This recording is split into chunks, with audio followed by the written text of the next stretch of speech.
Have you been told as well that golf is for rich people? Well, in today's video, we will be talking about some of the biggest golf myths that there are in the sport. My brother will be coming and joining me and asking me the questions to address some of the biggest myths. So today we've changed the style up a little bit more casual.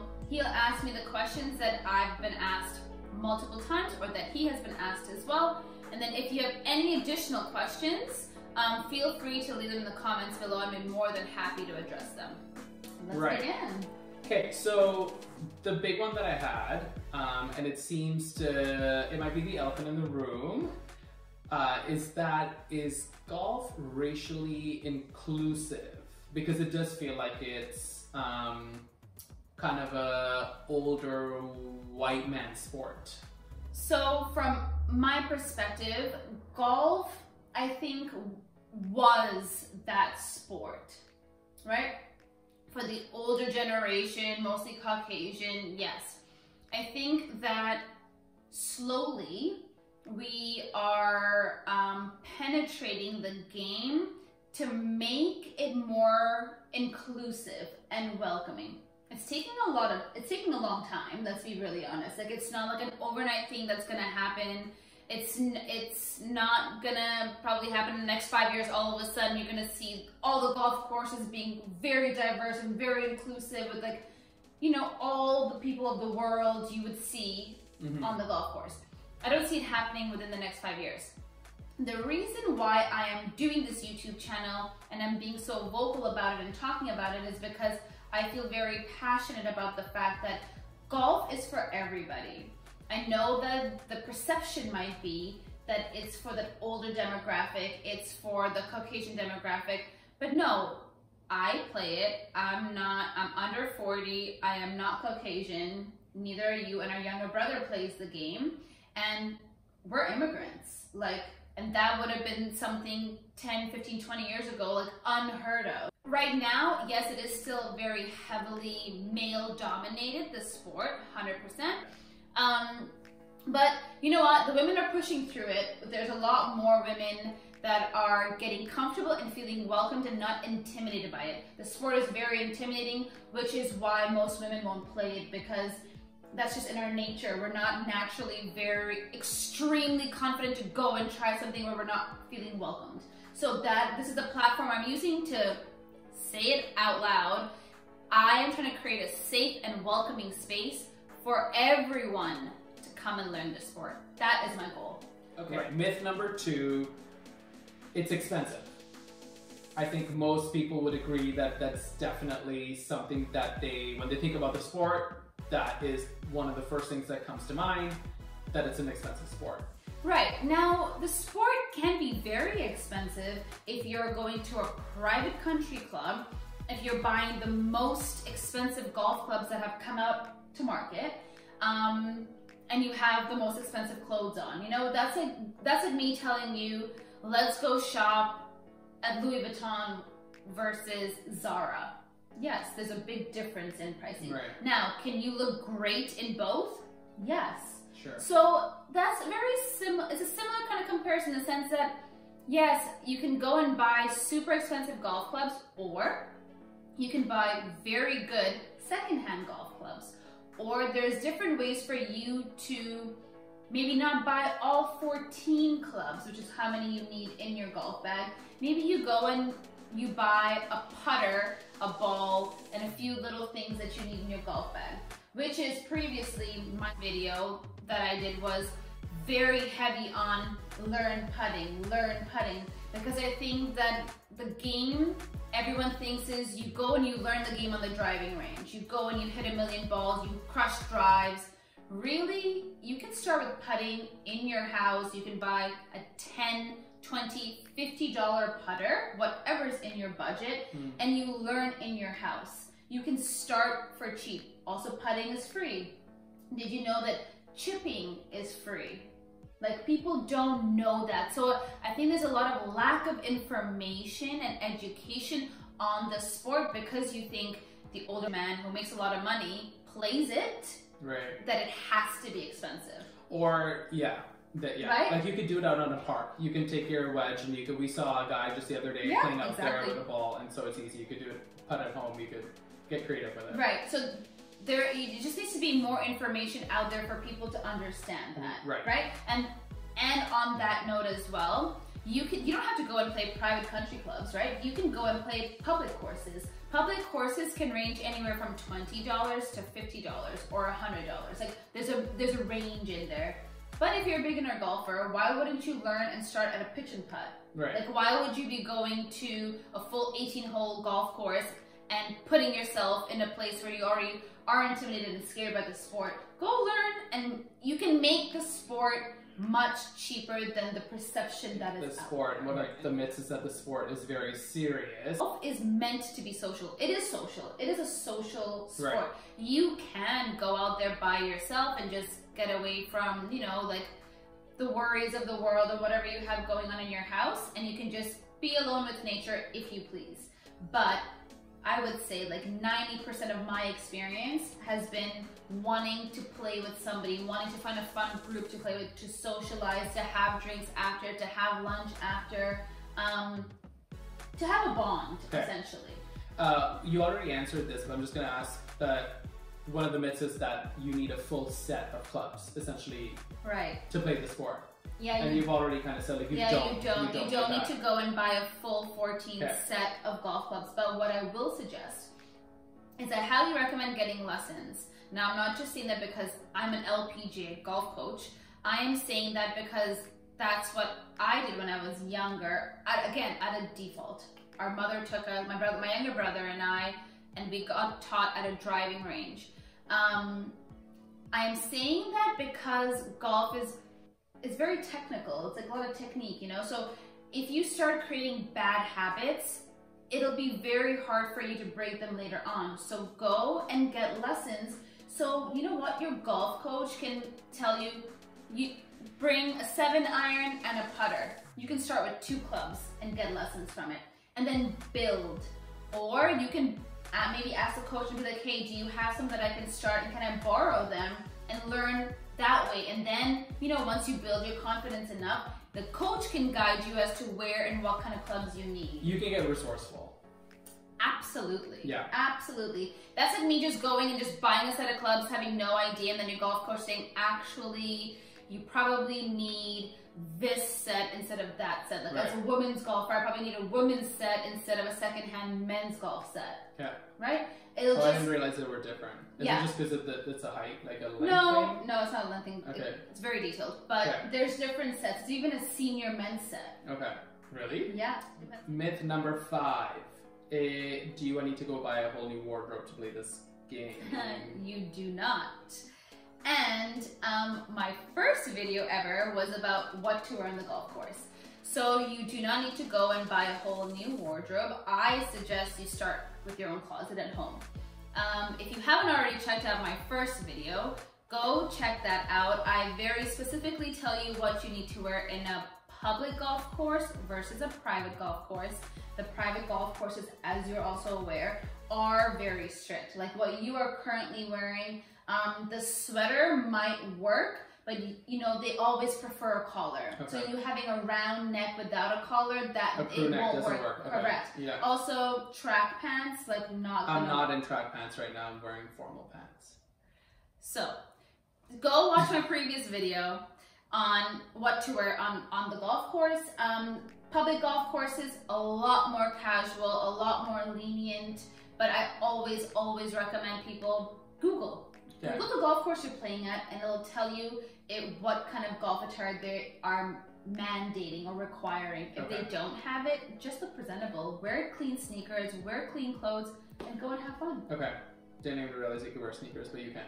Yeah, you don't need to wear golf shoes. It's not as serious as it seems, which is one of the other myths, that is the sport serious. Yeah, that it's very uptight. Right. It's like for older people or whatever. Right, it can be very serious. Can you make any noise on the course? Right, yeah. So it depends who you play with.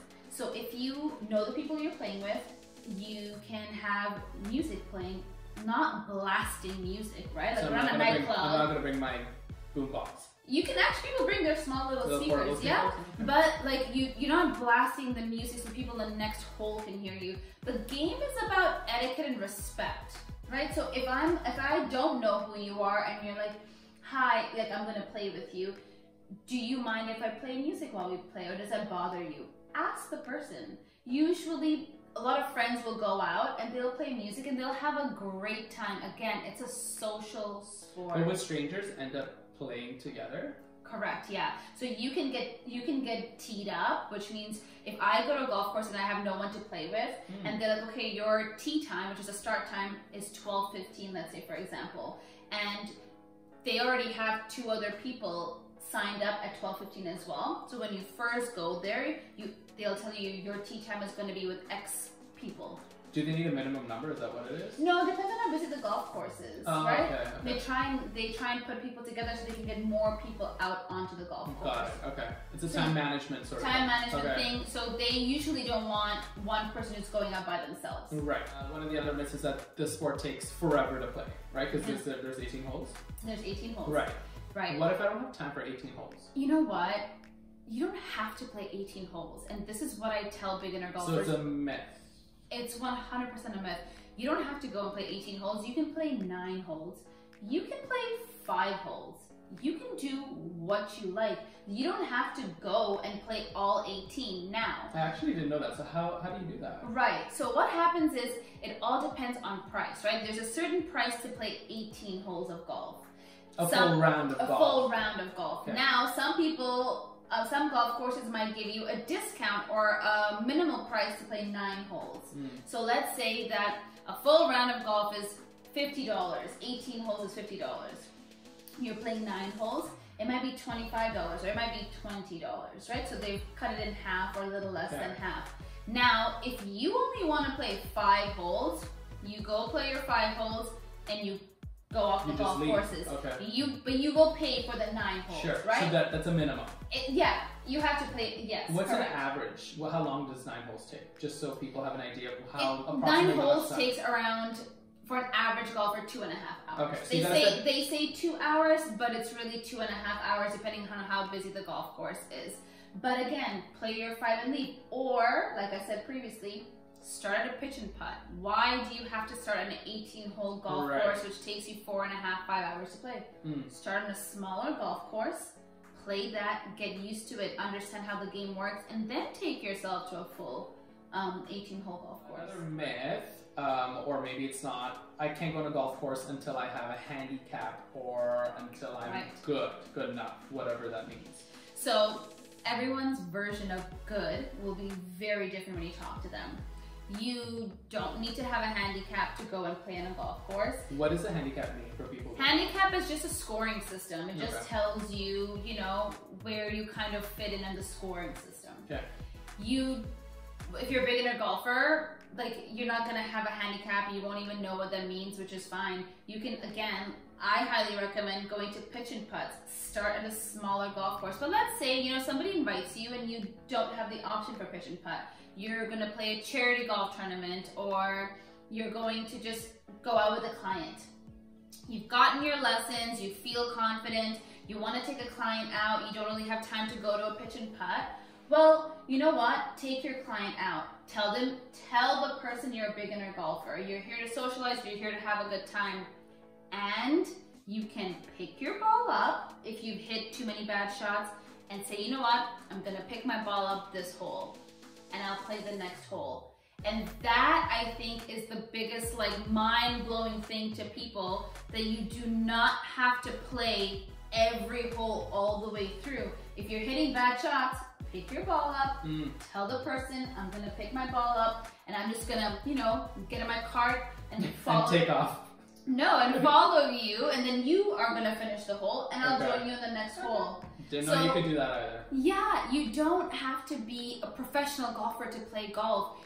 You just have to have the confidence and have fun. You can also play in teams. People don't play in teams. My favorite way of playing golf is a scramble. We're in a team together, and if I hit a really bad ball off to the side, and you hit a beautiful shot in the middle, I pick my ball up, and I take it and I drop it by your ball, and then we play again. and let's say you hit it in the water, okay. then you pick your ball up and you take it to where my ball is. You can play golf in really fun ways. Again, it's just about educating the person. Okay. Well, just out of curiosity, why do you think golf, I mean, you go on and on about it. Why do you think it's more important versus other sports? To learn? Yeah, like I personally love tennis. There's basketball, there's soccer, there are so many other sports. Why? And I put an emphasis Why on golf? it. Yeah, why golf? Oh, this isn't a myth, this is just like opinion. Yeah, opinion, my opinion. Why golf? So, as you're aware, I played every sport as a child. You right? really did. Yeah, like volleyball was my main. So I played every sport. You even threw javelin. Oh yeah, I did. Yeah. Good memory. So I played every sport as a child, and golf was one of the last ones that I learned. But super grateful that I learned it. It is the only sport you can play with a person who's 90 years old and a person who's 7 years old, and everyone in between. It's the only sport. Think about it. I can't play basketball with my 87-year-old grandmother, right? It's the only sport. You don't even have any. Oh, we actually do. Yes. Oh my god. Oh. You don't have to. It's the only sport where you can play with everyone in your family. That's one, right? So like when you get older, or if you have kids, it's something that everyone can come together and have like a family outing. Okay. That's one thing. The second thing is, the one I focus on heavy, is how it's so important if you are between the ages of 25 to like 55, hardcore in your career, really focused, trying to move up in the ranks, or you're an entrepreneur, or it doesn't matter what you do, this sport gives you the touch point of the people and connection that you would never have access to otherwise. You meet people from all over the world. Somebody in an industry that you want to be in plays golf. Well, and you can be very affluent people through the sport. Very affluent, but it doesn't always have to be affluent. I can meet you, and you can, and I'm looking for a job, and you're like, you know what? My really good friend's looking for a web designer. Right. Right? Like, why? You don't have to be an affluent person to help somebody out, right. But it's a place where you can connect with somebody for 3 to 4 hours, for 2 hours, and you get to see them for themselves without with a big guard up, and you know people are very stuffy during meetings and things. You see someone at a very casual, comfortable state, at a human level. You see them on a human level. That makes sense. You need to be athletic to play, but because you said a 90-year-old can play, or a 7-year-old can play, it really is for anyone. It's just, honestly, it's your attitude. Like, do you want to go out and have a good time? Then you will go out and have a good time. You could be the most athletic person, but if you are just going to be extremely negative on yourself and expect perfectionism like in every shot, then the game will end up being miserable for you. You won't have a good time out there. Okay. So if you have an open mind and you're willing to learn something new and try a sport that gives you a lot more than just golf, the mental benefit, the mental health benefits that it has, you're out with nature, you're exercising, you get to have a human connection with somebody. There, I can go on and on and on about how golf, it's beyond golf. The whole thing is way beyond the physical game of golf. Great. I hope that answers a lot of it. If you guys have any more questions, feel free to leave them in the comments below. I am so happy to go and answer any other, myths that people might have about the sport. Of course. Or they're wondering if they're scared, they don't want to get out there, if we haven't answered them. Now you guys know what my cameraman looks like. Make sure, obviously, to click subscribe. I'm always telling you to try and click subscribe if you want to hear more videos, and click the like button if this was helpful at all for you. See you next Thursday.